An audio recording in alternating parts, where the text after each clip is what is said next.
Alright, so the new Godzilla movie is from this year. So it came out in May. This is a summer movie. I really wanted to see this in the theater because it is a big blockbuster type movie. It's Godzilla. You want to see it on the big screen. It's like where you kind of need to see it. So I was disappointed that I never actually made it out to see it in the theater. But then I think it was actually playing in IMAX too and stuff like that, which would be interesting. But I didn't get to. I just watched it recently. And it has a good cast and everything, so I was still excited. And had heard a lot of good things. A lot of critics actually really praised it.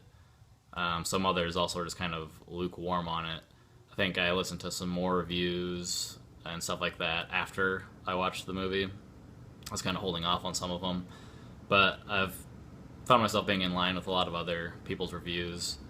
And so I'll go through the cast and the crew and everything like that. It was directed by a guy named Gareth Edwards. This is his first big budget Hollywood film. He did a movie before this called Monsters. It was super low budget. Just a couple actors, a guy and a girl, and they're trying to get through Mexico back to the United States, I believe. I've seen it. It's really good. You don't really see these monsters very much, but he's really good at creating the suspense and making you interested in these characters and trying to get out of this weird, desolate land that's been created. So it was a really good movie, and so I could definitely see why they picked him to direct this. And they said, you did all this with, barely any budget and a monster movie, so here's a huge budget, and it's Godzilla, so, go ahead, see what you can do with it. So, right away, if you don't know what Godzilla is, I'm sorry, I'm not going to explain it to you, but we get a bit of his backstory. They do some retelling or reshowing of the 40s and 50s atomic bomb testing on Godzilla, because originally in the 50s, I think the original Godzilla is from 1950s, they said it was created by the atomic testing, so it kind of turned him into this mutant creature, I guess. I don't know, I've never actually seen the original. I'm just kind of going on, the whole mythos of Godzilla. They do that again, kind of, except that they spin that and say that's not what created him. They were trying to kill something, or the atomic bomb testings were actually attacks on these monsters. So that's an interesting take. Right at the beginning, you kind of get some of that. Later, it's explained. But so our main characters here are the Brody family.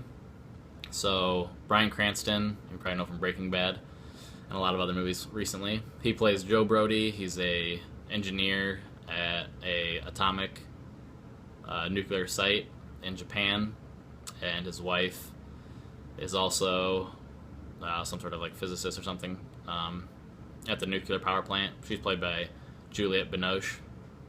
She's not in it very long, but so we have this whole scene, opening sequence with their family, and they're going to the nuclear power plant. There's a bunch of seismic activity everywhere. Something happens. There's a big catastrophic event. Destroys the factory. The wife is killed. That's in the trailer, so it's not a spoiler.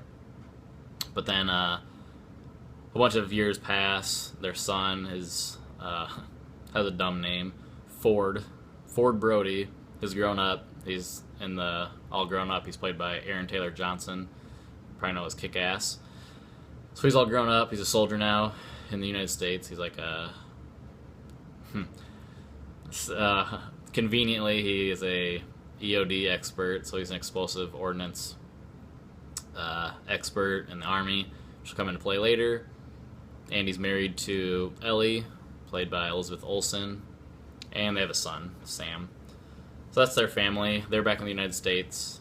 Bryan Cranston's character is not. He keeps going back to Japan, and he keeps trying to get back into the site of where the power plant was destroyed.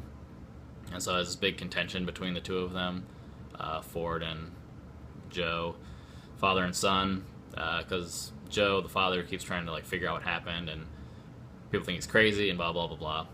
But it turns out he's right. He was onto the fact that something happened at the site. It wasn't just earthquakes. There was something in there.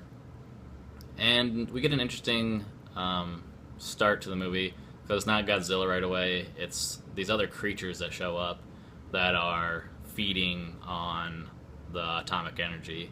So that's why they're at the nuclear power plant, and that becomes a big part of the story, the narrative later. So then, once these things actually it gets released from the original site in Japan, and they're gonna go and destroy every other nuclear thing that they can find. And that's when we finally get to see Godzilla. Godzilla's gonna come, and they think we get a lot of this from Ken Watanabe's character, Dr.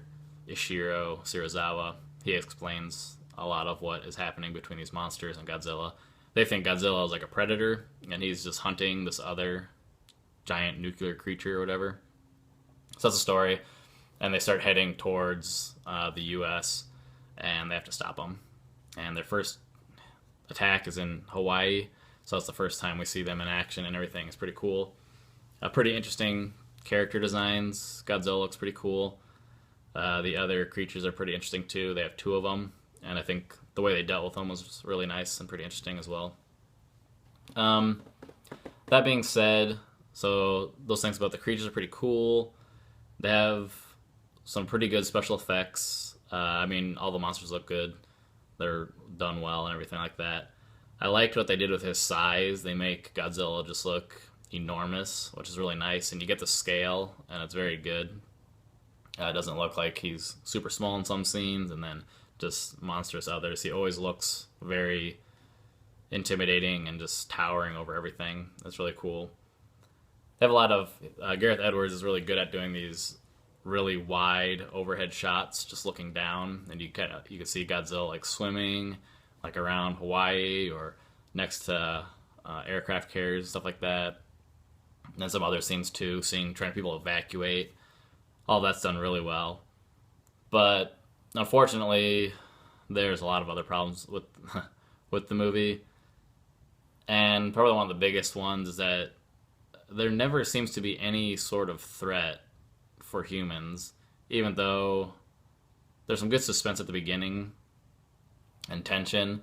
I think especially in Japan, when you're first discovering this first creature that shows up, and that's very significant, and it's due to certain characters that are there and injured. But then also, once that's gone, you feel like a connection to some of the human characters, and that they're being threatened when you see this first monster. But then after that, there never really seems to be any much danger at all. Even when they're in Hawaii, and then later they get to the mainland, and they're in Vegas and stuff, and these just massively populated areas, all these things are being destroyed and attacked, but you never feel like worried about the humans. And I don't know why that really was. I didn't like that. I guess kind of going along with that, nothing that the humans ever do ever really matters. There's this full scale assault with the army, and they're trying to stop Godzilla and these monsters with nukes and everything like that, or just regular weapons, tanks and planes. But they literally have no effect on anything that happens, and I think that's not good for the story and the movie overall, because, I mean, what's the point? You have this whole group of characters, Ford and his wife and his dad and, his kid, and they're supposedly supposed to be in danger, and you don't really feel that too much. And also, anything the army does doesn't matter. I just thought it was kind of weird, because you should have them affecting the course of the story, I think. So I think it failed pretty bad there. Also, I mean, you have to with the plot of the story and everything, but the whole Brody family just always happens to be in the exact right place or the wrong place all the time. No matter, these huge creatures, Godzilla and these other ones, are traversing just massive amounts of land, going from Japan to Hawaii to Las Vegas and other places, and they're literally in those places every single time. So Ford and his dad, played by Bryan Cranston, they're in Japan to begin with, and then Ford ends up in Hawaii right at the exact same time the second attack happens, and then later he's on the mission because, like I said, he's an explosive guy, so they're going to need him. he ends up being by the Vegas area, and they're in San Francisco, and that's where the family is. And I just like, okay, we get it. This family is the central human characters, but do they literally have to be in every single area that there's going to be an attack and stuff? It's just weird. I didn't like it. Um, there's a bridge sequence, of course. Any type of monster movie, or anytime there's going to be a battle of any sort, there has to be a battle on the Golden Gate Bridge.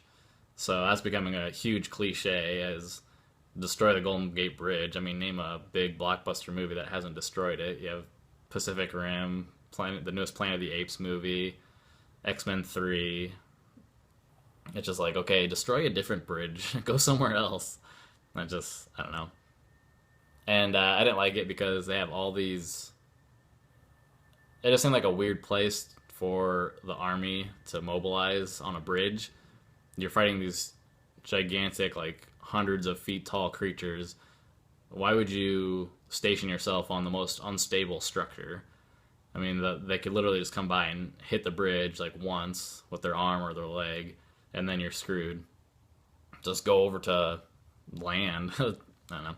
I didn't like it, and I'm not gonna describe the whole scene, but it was nonsense. I didn't like what happened on the bridge at all. It was annoying to me. So yeah, I think that's my that's my review.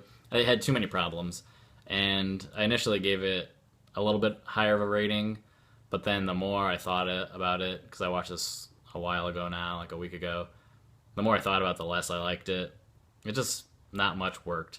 I think they needed to keep some of the characters around from the beginning that end up not being there later, and the focus on this family and Ford and stuff like that. It just doesn't work. And I think it's because, like I said, nothing they do matters. Nothing that the humans, not just the Brody family, but the military or anybody, it just doesn't matter. That ends up just being they're like at the whim of Godzilla and whatever these monsters are going to do to each other. And I wish like the fight scenes are okay between the monsters. I think they're a little more effective when they're doing stuff on their own, destroying things, because the fight was okay, but then it harkened back to Pacific Rim, and I think the fights between the Jaegers and the Kaiju and Pacific Rim were more exciting and more interesting than the monster fights here. So I think this is kind of one of those instances, kind of like I mentioned with Interstellar and Gravity. I think Interstellar was negatively affected by being released after Gravity. I think it would have been better, more interesting, if it came out first. I think it's kind of similar. Godzilla would have been a little bit better and more interesting to see those monsters fighting if it didn't come out right after we saw it with Pacific Rim with with giant robots fighting giant monsters. So unfortunately for them, they came out a year late. But I mean, also you can't probably see it in the theater anytime soon now on the big screen. So if you're gonna watch that at home, I'd say I'm giving it a 3 out of a 5. So it's not awful. It looks pretty good for the most part. Just don't expect much from the story. If you're just I guess if you're in a mood for a monster movie, sure, throw it on. You can't do worse than the 1998 version. So it's okay if this is specifically what you're looking for. So I guess that'll be it. Okay.